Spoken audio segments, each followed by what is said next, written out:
இனி விரிவான செய்திகள். அரசு பள்ளிகளில் படிக்கும் மாணவர்களுக்கு மருத்துவ படிப்பில் மட்டுமின்றி பிற படிப்புகளுக்கும் 10% இடஒதுக்கீடு வழங்கப்படும் என முதலமைச்சர் ரங்கசாமி தெரிவித்துள்ளார். அரசு பள்ளி கல்வி இயக்கம் சார்பில் காமராஜர் பிறந்த நாளை மாணவர்கள் நாள் விழா கருவடிக்குப்பத்தில் உள்ள காமராஜர் மணிமண்டபத்தில் நடைபெற்றது. கலந்து கொண்ட முதல்வர் ரங்கசாமி காமராஜர் பிறந்த நாள் விழா போட்டிகளில் வெற்றி பெற்ற மாணவர்களுக்கு பரிசு வழங்கி பேசும் பொழுது, காமராஜர் ஊழலற்ற ஆட்சியை கொடுத்தார், கல்விக்கு முக்கியத்துவம் அளித்தார், நாட்டின் அனைத்து தலைவர்களுக்கும் வழிகாட்டியாக வாழ்ந்தார். காமராஜர் வழியில் புதுவையில் அனைவரும் கல்வி கிடைக்க வேண்டும் என்ற எண்ணத்தோடு அரசு செயல்பட்டு வருகிறது. எத்தனையோ திட்டங்கள் பிள்ளைகளுக்கு அரசு கொடுத்து கொண்டிருக்கிறது. அரசு பள்ளிகளில் படிக்கும் பிள்ளைகளுக்கு பல சலுகைகளை வழங்குகிறது. கல்விக்காக அரசானது ஆண்டுக்கு 1350 கோடி ரூபாயை ஒதுக்குகிறது. இதில் பள்ளி கல்விக்காக 950 கோடியை செலவிடுகிறது. அரசு பள்ளிகளில் படிக்கும் மாணவர்களுக்கு மருத்துவ கல்வியில் 10% இடஒதுக்கீடு கொடுக்கப்பட்டு படித்து வருகின்றனர். பிற படிப்புகளுக்கும் 10% இடஒதுக்கீடு கொடுக்கப்படும் என்று அறிவிக்கப்பட்டது. அது இந்த கல்வியாண்டிலேயே நடைமுறைப்படுத்தப்படும். லேப்டாப் வழங்கவில்லை என்ற குறை இருக்கின்றது. இன்னும் 1 மாதத்திற்குள் லேப்டாப் வழங்கப்படும். பள்ளி மற்றும் கல்வி மட்டுமின்றி உயர்கல்வி கொடுப்பதிலும் அரசு அதிக கவனம் செலுத்தி வருகிறது. எல்லோருக்கும் படிக்க வேண்டும். அதற்கு அடிப்படை கல்வி. அந்த கல்வியை கொடுப்பது அரசின் கடமை. இந்தியாவில் தயாரிக்கப்பட்ட பொருட்கள் உலகம் முழுவதும் செல்ல வேண்டும். அதற்கான வாய்ப்பை நாம் உருவாக்கி தர வேண்டும். அதன் மூலம் பல விஞ்ஞானிகள் கண்டுபிடிப்புகள் வர வேண்டும் என்பது பிரதமரின் எண்ணம். அதற்குரிய வாய்ப்புகளை நம்முடைய பிள்ளைகளுக்கு உருவாக்கி தர வேண்டும் என்பது நம்முடைய அரசின் எண்ணம். பள்ளி கல்வி சிறப்பாக இருந்தால் வாழ்க்கையில் உயர முடியும். பள்ளிகளில் மாணவர்களுக்கு சரளமாக பேசும் பழக்கம் வர வேண்டும் என்பதை அரசு உணர்ந்து நடவடிக்கை எடுத்து வருகின்றது. தேவையான கல்லூரிகளை கொண்டு வரவும் அரசு நடவடிக்கை எடுத்து வருகிறது. நல்ல நூல்களை படித்தால் நல்ல சிந்தனையாளர்களாக வர முடியும். அதன் மூலம் மாணவர்களுக்கும் மற்றவர்களுக்கும் உதவ முடியும். எனவே பிள்ளைகள் நல்ல நூல்களை வாசிக்கும் பழக்கத்தை வைத்துக் கொள்ள வேண்டும். நன்றாக படித்த வாழ்க்கையில் முன்னேற வேண்டும் என்று முதல்வர் ரங்கசாமி கூறினார். இவ்விழாவில் சட்டப்பேரவைத் தலைவர் செல்வம், அமைச்சர்கள் நமச்சிவாயம், ஜான்குமார் மற்றும் அதிகாரிகள் கலந்து கொண்டனர். புதுச்சேரி முருங்கப்பாக்கத்தில் உள்ள மத்திய அரசின் ராஷ்டிரிய ரக்ஷா பல்கலைக்கழகம் இயங்கி வருகிறது. இங்கு பயிலும் மாணவர்களுக்கு தேசிய பாதுகாப்பு பயிற்சி முகாம் நடைபெற்றது. பேரிடர் காலத்தில் மக்கள் உதவுவது எப்படி என்பது குறித்த பயிற்சி அளிக்கப்பட்டது. புதுச்சேரி முருங்கப்பாக்கத்தில் உள்ள மத்திய அரசின் ராஷ்டிரிய ரக்ஷா பல்கலைக்கழகம் இயங்கி வருகிறது. இங்கு பயிலும் மாணவர்களுக்கு தேசிய பாதுகாப்பு பயிற்சி முகாம் நடைபெற்றது. பேரிடர் காலத்தில் மக்களுக்கு உதவுவது எப்படி என்பது குறித்த பயிற்சி அளிக்கப்பட்டது. மக்கள் அதிக அளவில் கூடும் இடத்தில் தீ விபத்து ஏற்பட்டால் முதற்கட்ட உதவி செய்வது எப்படி, சாலை விபத்தில் பாதிக்கப்பட்டவர்களுக்கு முதலுதவி செய்வது எப்படி, பாம்பு போன்ற விஷ ஜந்துக்கள் தாக்கினால் பாதுகாப்பது எப்படி என்பவை குறித்து மாணவர்களுக்கு பயிற்சி அளிக்கப்பட்டது. மேலும் தற்காப்பு கலை, ட்ரோன் பயிற்சி, சைபர் குற்ற விழிப்புணர்வு போன்றவை குறித்து மாணவர்களுக்கு பயிற்சி அளிக்கப்பட்டது. 3 நாள் நடைபெற்ற பயிற்சியின் முடிவில் இந்திய கடலோர காவல் படையின் டிஐஜி டாஸ்லியா சான்றிதழ்களை வழங்கினார். ராஷ்டிரிய ரக்ஷா பல்கலைக்கழக இயக்குனர் அஷ்ரப், புதுச்சேரி அரசு மருத்துவக் கல்லூரி இயக்குனர் டாக்டர் உதயசங்கர் உட்பட பலரும் இதில் பங்கேற்றனர். வீட்டிற்கு ஒரு அவசர கால உதவியாளரை உருவாக்கும் பயிற்சியை புதுச்சேரியில் முதன்முறையாக ராஷ்டிரிய ரக்ஷா பல்கலைக்கழகம் அளித்தது. இதைத் தொடர்ந்து புதுச்சேரியில் உள்ள அனைத்து கல்லூரிகளுக்கும் இந்த பயிற்சியை வழங்க மத்திய அரசு திட்டமிட்டுள்ளது. புதுவையில் உழவர்கரை தொகுதிக்குட்பட்ட பகுதிகளில் மோசமான நிலையில் உள்ள சாலையை சீரமைக்காததை கண்டித்து சமூக சேவகர் சசிபாலன் தலைமையில் அப்பகுதி மக்கள் கருப்பு கொடி ஏந்தி சேதமடைந்த சாலையில் நடந்து சென்று பாஜக என்ஆர் காங்கிரஸ் அரசுக்கு எதிராக கண்டன ஆர்ப்பாட்டத்தில் ஈடுபட்டனர். புதுச்சேரி உழவர்கரை தொகுதிக்குட்பட்ட 4வது வீதியில் உள்ள சாலை மிகவும் மோசமான நிலையில் உள்ளதால் அந்த பகுதியில் பள்ளி, இடுகாடு, கல்லூரிகளுக்கு, கல்லறைகளுக்கும் செல்லும் மக்கள் மிகவும் சிரமத்திற்குள்ளாகி வருகின்றனர்.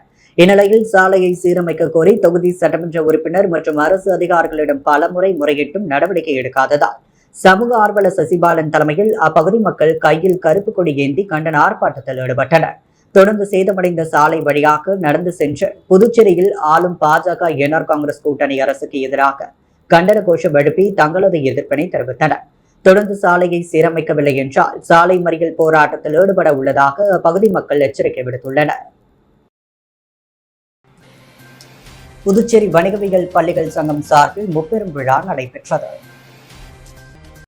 புதுச்சேரி வணிகவியல் பள்ளிகள் சங்கம் சார்பில் முப்பெரும் விழா நடைபெற்றது. முதலில் தட்டச்சு பள்ளிகளில் முதுகெலும்பாய் திகழ்ந்தவர் தெய்வ திரு சந்தானகிருஷ்ணனின் திருவுருவப் படத்திற்கு மாலை அணிவிக்கப்பட்டது. பிறகு தமிழ்நாடு முன்னாள் முதலமைச்சர், கல்வியின் தந்தை, அரசியல்வாதிக்கெல்லாம் ஒரு எடுத்துக்காட்டாக திகழ்ந்த கர்ம வீரர் காமராஜருக்கு மாலை அணிவிக்கப்பட்டது. தமிழ்நாடு வணிகவியல் பள்ளிகள் சங்க தின விழாவை சிறப்பாக தலைவர் சுரேஷ்குமார் முன்னிலையில் நடைபெற்றது. அதைத் தொடர்ந்து தலைவர் அவர்கள் தட்டச்சு பள்ளிகளில் முக்கியத்துவத்தையும், அரசு வேலை வாய்ப்பிற்கு தட்டச்சு பயிற்சி மற்றும் தட்டச்சு சான்றிதழ்கள் எவ்வளவு அவசியம் என்பதை பற்றியும் விரிவாக எடுத்துரைத்தார். விழாவில் புதுச்சேரி வணிகவியல் பள்ளிகளின் சங்கத்தின் பொதுக்குழு கூட்டம் நடைபெற்றது. விழாவில் செயலாளர் கமலா சங்கத்தின் ஆண்டறிக்கையை சிறப்பாக வாசித்தார். பொருளாளர் மீனா பேகம் சங்க கணக்குகளை விரிவாக எடுத்துரைத்தார். விழாவில் உறுப்பினர்களின் கருத்து கேட்கப்பட்டு புதுச்சேரியின் வணிகவியல் பள்ளிகள் சங்கத்தின் தலைவர் தியாகராஜன் விரிவுரையாற்றினார். முப்பெரும் விழாவில் கலந்து கொண்ட அனைத்து உறுப்பினர்களுக்கும் நன்றிகள் தெரிவிக்கப்பட்டது. முப்பெரும் விழா மிகவும் சிறப்பாக விமர்சையாக கொண்டாடப்பட்டது. தமிழ்நாடு மற்றும் புதுச்சேரிகள் 5000 தட்டச்சு பயிலங்கள் மற்றும் அங்கீகாரம் பெற்று நடைபெற்று வருகிறது. இதில் ஒவ்வொரு வருடத்திற்கும் சுமார் 4,50,000 ரூபாய் முதல் 5 லட்சம் வரை மாணவ மாணவியர்கள் அரசு தேர்வுக்கு பங்கேற்கின்றனர். ஓசூர் சட்டமன்ற தொகுதிக்குட்பட்ட கூடப்பாக்கம், தொண்டமாநத்தம், சேதராப்பட்டு பகுதியில் பல்வேறு பணிகளுக்கான பூமி பூஜையினை முன்னாள் அமைச்சர் சாய்ஜி சரவணகுமார் துவக்கி வைத்தார். புதுச்சேரி மாநிலம் ஓசூர் சட்டமன்ற தொகுதிக்குட்பட்ட கூடப்பாக்கம், தொண்டமாநத்தம், சேதராப்பட்டு ஆகிய பகுதிகளில் பல்வேறு பணிகளுக்காக பூமி பூஜை அமைச்சர் சாய்ஜி சரவணகுமார் தலைமையில் நடைபெற்றது. இதில் காலை 9 மணி அளவில் கூடப்பாக்கம்பேட் நடுத்தரு, புதுப்பேட் மற்றும் கொல்லிவேலி தெருவிற்கு சிமெண்ட் சாலை, கான்கிரீட் சாலை அமைக்கும் பணிக்கு பூமி பூஜை ரூபாய் 60,75,000 ரூபாய் மதிப்பீட்டிலும், தொண்டமாநத்தம் தீபவழி பள்ளி முதல் தேரடி வரை யூ வடிவ கழிவுநீர் வாய்க்கால் அமைக்கும் பணிக்கு பூமி பூஜை 1,17,67,000 ரூபாய் மதிப்பீட்டிலும், தொண்டமாநத்தம் SS நகருக்கு சிமெண்ட் சாலை, கான்கிரீட் சாலை அமைக்கும் பணிக்கு பூமி பூஜை 57,29,241 ரூபாய் மதிப்பீட்டிலும், சேதராப்பட்டு விநாயகர் கோவில் முதல் EB அலுவலகம் வரை யூ வடிவ கழிவுநீர் வாய்க்கால் அமைக்கும் பணிக்காக 87,30,000 ரூபாய் மதிப்பீட்டிலும் பூமி பூஜை நடைபெற்றது.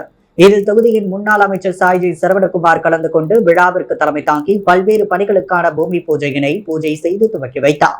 இந்நிகழ்ச்சியில் ஆதி திராவிட நலம் மற்றும் பழங்குடியின நலத்துறை இயக்குநர் இளங்கோவன், கட்டிடங்கள் மற்றும் சாலைகள் வடக்கு கோட்ட செயற்பொறியாளர் கண்ணன், உதவி பொறியாளர் ஸ்ரீனிவாசராம், இளநிலை பொறியாளர் குலோத்துங்கன், அருணாடன், தேவா மற்றும் ஓசூர் தொகுதி ஒருங்கிணைப்பாளர் சாய் தியாகராஜன், தொகுதி தலைவர் முத்தாலு முரளி, தொகுதி தலைவி மல்லிகா, இளைஞரணி உலகநாதன் உட்பட கட்சி நிர்வாகிகள், ஊர் முக்கியஸ்தர்கள், பாஜக நிர்வாகிகள் ஏராளமானோர் கலந்து கொண்டு சிறப்பித்தனர். வில்லியனூர் தொகுதியில் 34 லட்சம் ரூபாய் செலவில் வளர்ச்சிப் பணிகள் எதிர்க்கட்சி தலைவர் சிவா துவக்கி வைத்தார். புதுவை மாநிலம் வில்லியனூர் சட்டமன்ற தொகுதியில் வில்லியனூர் கொம்யூன் பஞ்சாயத்து மூலம் சாலைகள், கழிவுநீர் வாய்க்கால்கள் அமைத்தல் உள்ளிட்ட பல்வேறு வளர்ச்சிப் பணிகள் தொடர்ந்து நடைபெற்று வருகிறது. அதன் ஒரு பகுதியாக வில்லியனூர் தொகுதிக்குட்பட்ட திருவள்ளுவர் நகர் விரிவாக்கம் பகுதிகள் 19,37,000 ரூபாய் மதிப்பீட்டில் பக்கவாட்டு கழிவுநீர் வாய்க்காலுடன் கூடிய தார் சாலை மற்றும் ரமேஷ் நகர் மற்றும் அத்தீஸ்வரா நகர் ஆகிய பகுதிகளில் 14,56,000 ரூபாய் மதிப்பீட்டிலும் மண் சாலை அமைக்கும் பணிகளுக்கான பூமி பூஜை நிகழ்ச்சி இன்று காலை நடைபெற்றது. இதில் தொகுதி சட்டமன்ற உறுப்பினரும் சட்டமன்ற எதிர்க்கட்சி தலைவருமான சிவா கலந்து கொண்டு சாலைகள் அமைக்கும் பணியினை பூமி பூஜை செய்து துவக்கி வைத்தார். இந்த நிகழ்ச்சிகளில் வில்லியனூர் கொம்யூன் பஞ்சாயத்து ஆணையர் ரமேஷ், இளநிலை பொறியாளர் சத்ய நாராயணா மற்றும் திமுக கட்சி நிர்வாகிகள், பொதுமக்கள் கலந்து கொண்டனர். திருப்புவனை தொகுதி செல்லிப்பட்டு பகுதியில் என்ஆர் காங்கிரஸ் கட்சியின் இளைஞரணி ஆலோசனை கூட்டம் நடைபெற்றது. புதுச்சேரி மண்ணாடிப்பட்டு கொம்யூன் திருப்புவனை தொகுதி என்ஆர் காங்கிரஸ் கட்சியின் இளைஞரணி ஆலோசனை கூட்டம் சட்டமன்ற உறுப்பினர் KSP ரமேஷ் தலைமையில், முன்னாள் சட்டமன்ற உறுப்பினர் கோபிகா முன்னிலையில் திருப்புவனை தொகுதி இளைஞரணி தலைவர் பிரசாத் குமார் ஏற்பாட்டில் நடைபெற்றது. இதில் ஏராளமான தொகுதி நிர்வாகிகள், இளைஞர்கள் பங்கேற்ற கூட்டத்தில் எதிர்வரும் 2026ஆம் ஆண்டு நடைபெறுவதற்கான சட்டமன்ற தேர்தலில் என்ஆர் காங்கிரஸ் கட்சி சார்பில் அறிவிக்கப்பட்ட புதிய திட்டங்களை தெருமுறை பிரச்சாரமாக தொகுதி முழுவதும் உள்ள அனைத்து பகுதி மக்களையும் சந்தித்து சாதனை திட்டங்களை எடுத்து கூறி அதிக வாக்கு வித்தியாசத்தில் வெற்றி பெற்று என்ஆர் காங்கிரஸ் கட்சி தலைமையிலான அரசு மீண்டும் மாற்றி அமைக்க வேண்டும் என்பன போன்ற தீர்மானங்கள் நிறைவேற்றப்பட்டது. இந்த நிகழ்ச்சியில் மாநில துணை செயலாளர் ராஜா, என்ஆர் இலக்கிய பேரவைத் தலைவர் தனசேகரன், திருபுவனை தொகுதி தலைவர் ராஜா, தொகுதி பொதுச் செயலாளர் பாலு, பொருளாளர் மகேந்திரன், மேற்கு மாவட்ட துணைத் தலைவர் காளிதாஸ், மாநில பிரதிநிதி செல்லிப்பட்டு ராஜா, மேற்கு மாவட்ட துணை செயலாளர் குமாரசாமி, இளைஞரணி மாவட்ட பொருளாளர் பெருமாள், இளைஞரணி மாவட்ட இணை செயலாளர் சம்பத்குமார், அழகப்பன், பாரதி ராஜா உள்ளிட்ட தொகுதி மற்றும் வார்டு என்ஆர் காங்கிரஸ் கட்சி நிர்வாகிகள் பலர் கலந்து கொண்டனர்.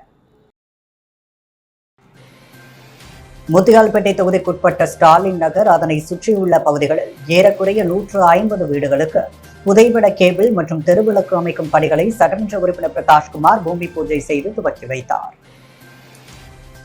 புதுச்சேரி முத்தியால்பேட்டை தொகுதிக்குட்பட்ட ஸ்டாலின் நகர், அதனை சுற்றியுள்ள பகுதிகளில் ஏறக்குறைய 150 வீடுகளுக்கு புதைவட கேபிள் இணைப்பு மற்றும் 25 தெருவிளக்குகளுக்கு புதைவட கேபிள்கள், மெயின் லைன் மற்றும் வீட்டு இணைப்பு சுமார் 53 லட்சம் மதிப்பில் மேற்கொள்வதற்கான பூமி பூஜையை தொகுதி சட்டமன்ற உறுப்பினர் பிரகாஷ்குமார் கலந்து கொண்டு பூமி பூஜை செய்து துவக்கி வைத்தார். இந்த நிகழ்ச்சியில் மின்துறை செயற்பொறியாளர் செந்தில்குமார், ராஜஸ்ரீ, உதவி பொறியாளர் திலகராஜ், சசிகுமார், இளநிலை பொறியாளர் செல்வமுத்தையன், லோகநாயகி மற்றும் ஊர் பொதுமக்களும் என்ஆர் காங்கிரஸ் நிர்வாகிகளும் உறுப்பினர்களும் திரளாக கலந்து கொண்டு சிறப்பித்தனர். உழவர்கரை தொகுதியில் என்ஆர் காங்கிரஸ் பிரமுகர் டாக்டர் நாராயணசாமியின் பிறந்த நாள் விழா கொண்டாடப்பட்டது.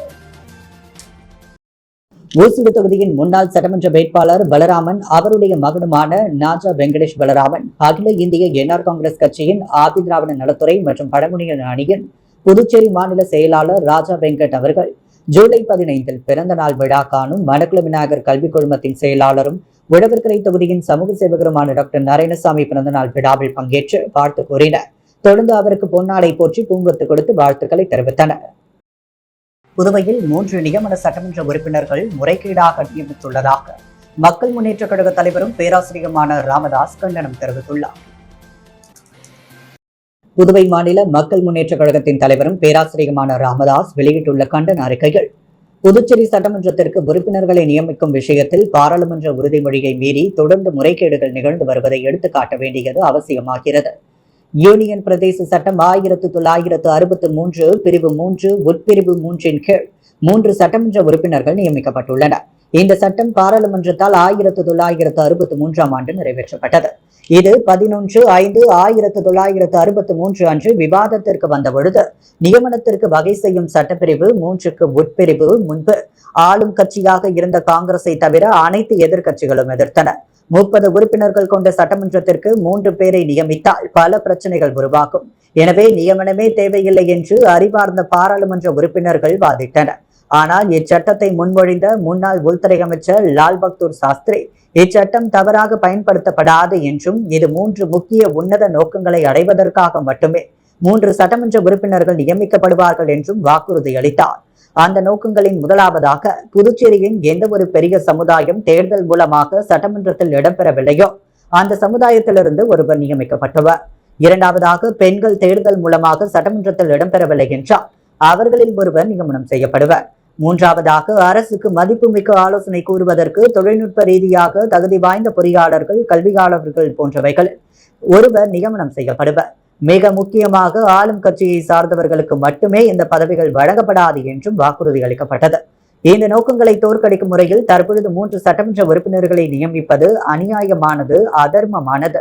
பாராளுமன்ற உறுதிமொழியின் முதல் நோக்கத்தின்படி ஒரு பதவியை மீனவர் சமுதாயத்தில் உள்ள ஒருவருக்கு அளித்திருக்க வேண்டும். இச்சமுதாயம் புதுச்சேரியின் 3வது பெரிய சமுதாயம். இச்சமுதாய மக்கள் 4 பிராந்தியங்களிலும் கடலோர பகுதிகளிலும் 50 கிராமங்களிலும் வாழ்கின்றனர். தங்கள் உழைப்பின் மூலம் கிடைக்கும் உற்பத்தியின் மூலம் ஆண்டுக்கு 350 கோடியிலிருந்து 400 கோடியை புதுச்சேரி மாநில வருவாய்க்கு ஈட்டி தருகின்றனர். ஒவ்வொரு ஆண்டும் 100 கோடி ரூபாய்க்கு மேலாக உற்பத்தியை ஏற்றுமதி செய்து அரசுக்கு அந்நிய செலவாணியை ஈட்டி தருகின்றனர். மக்களுக்கு தேவையான புரதச்சத்து உணவை அளிக்கின்றன. வேலையில்லாதவருக்கு வேலை வாய்ப்பை உருவாக்கி தருகின்றன. துணை தொழிலாளர்களின் வளர்ச்சிக்கு உதவுகின்றன. இவர்கள் இந்த மண்ணை சார்ந்த பூர்வீக குடிமக்கள், வந்தேரிகள் அல்ல.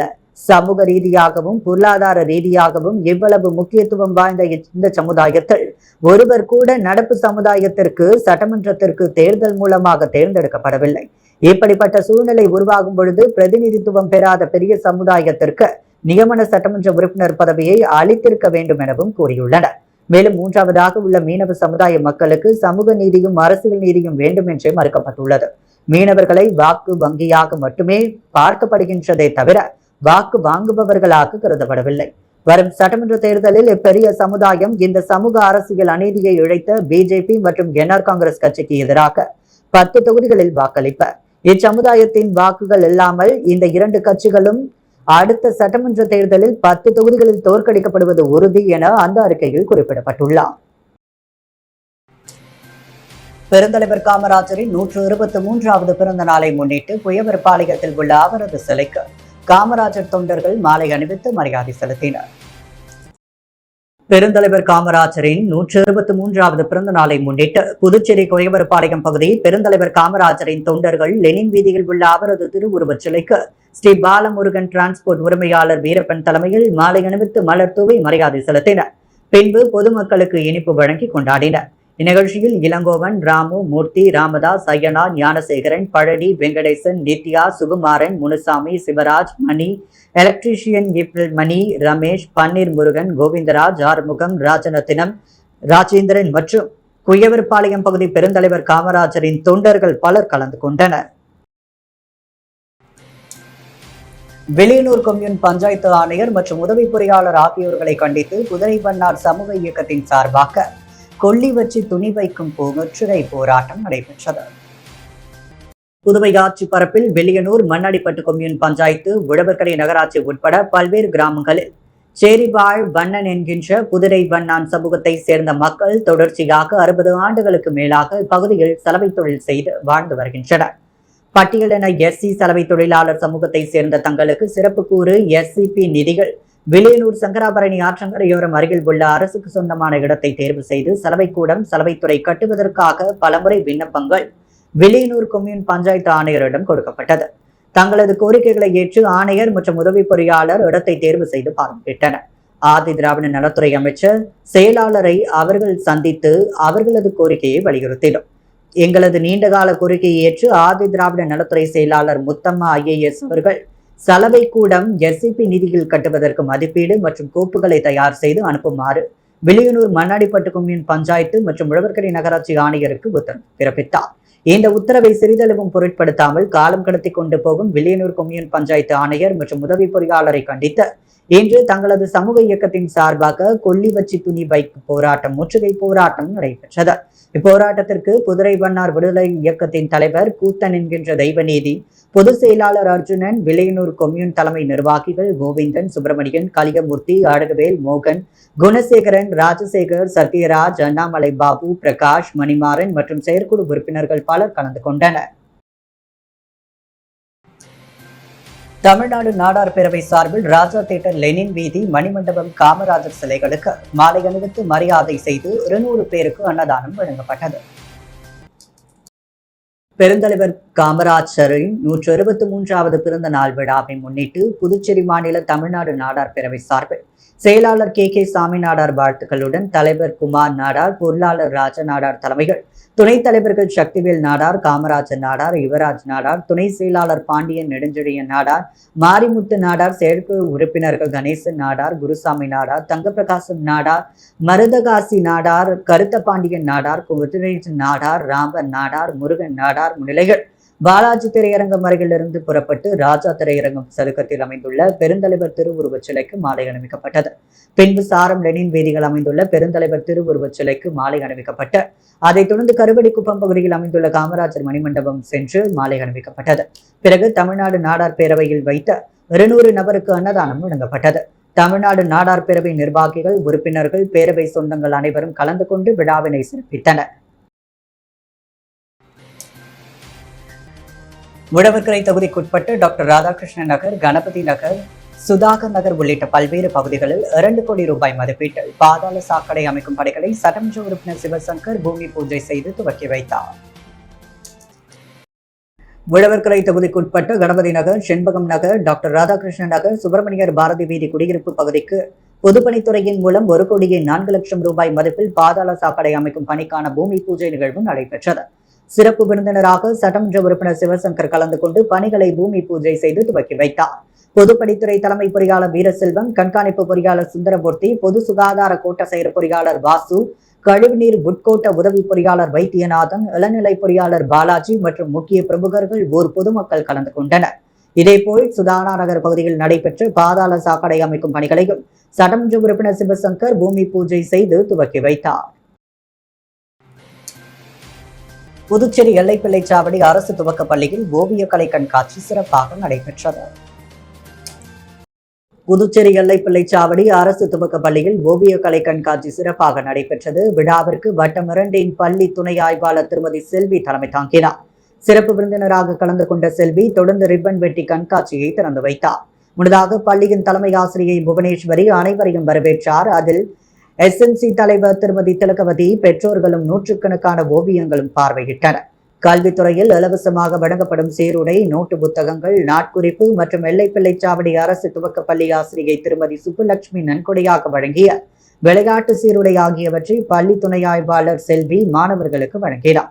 விழா ஏற்பாடுகளை சபிதா, மாலதி, ஆர்த்தி, குமாரி, சுதாமதி மற்றும் பள்ளி ஊழியர்கள் செய்திருந்தனர். புதுவையின் அன்றாட நிகழ்வுகளை காண பாண்டி ஹெட்லைன்ஸ் யூடியூப் சேனலை சப்ஸ்கிரைப் பண்ணுங்க. தொடர்ந்து எங்களுடன் இணைந்திருக்க பக்கத்தில் உள்ள பெல் பட்டனை பிரஸ் பண்ணுங்க. லைக் பண்ணுங்க, ஷேர் பண்ணுங்க. என்றும் உங்களுடன் பாண்டி ஹெட்லைன்ஸ்.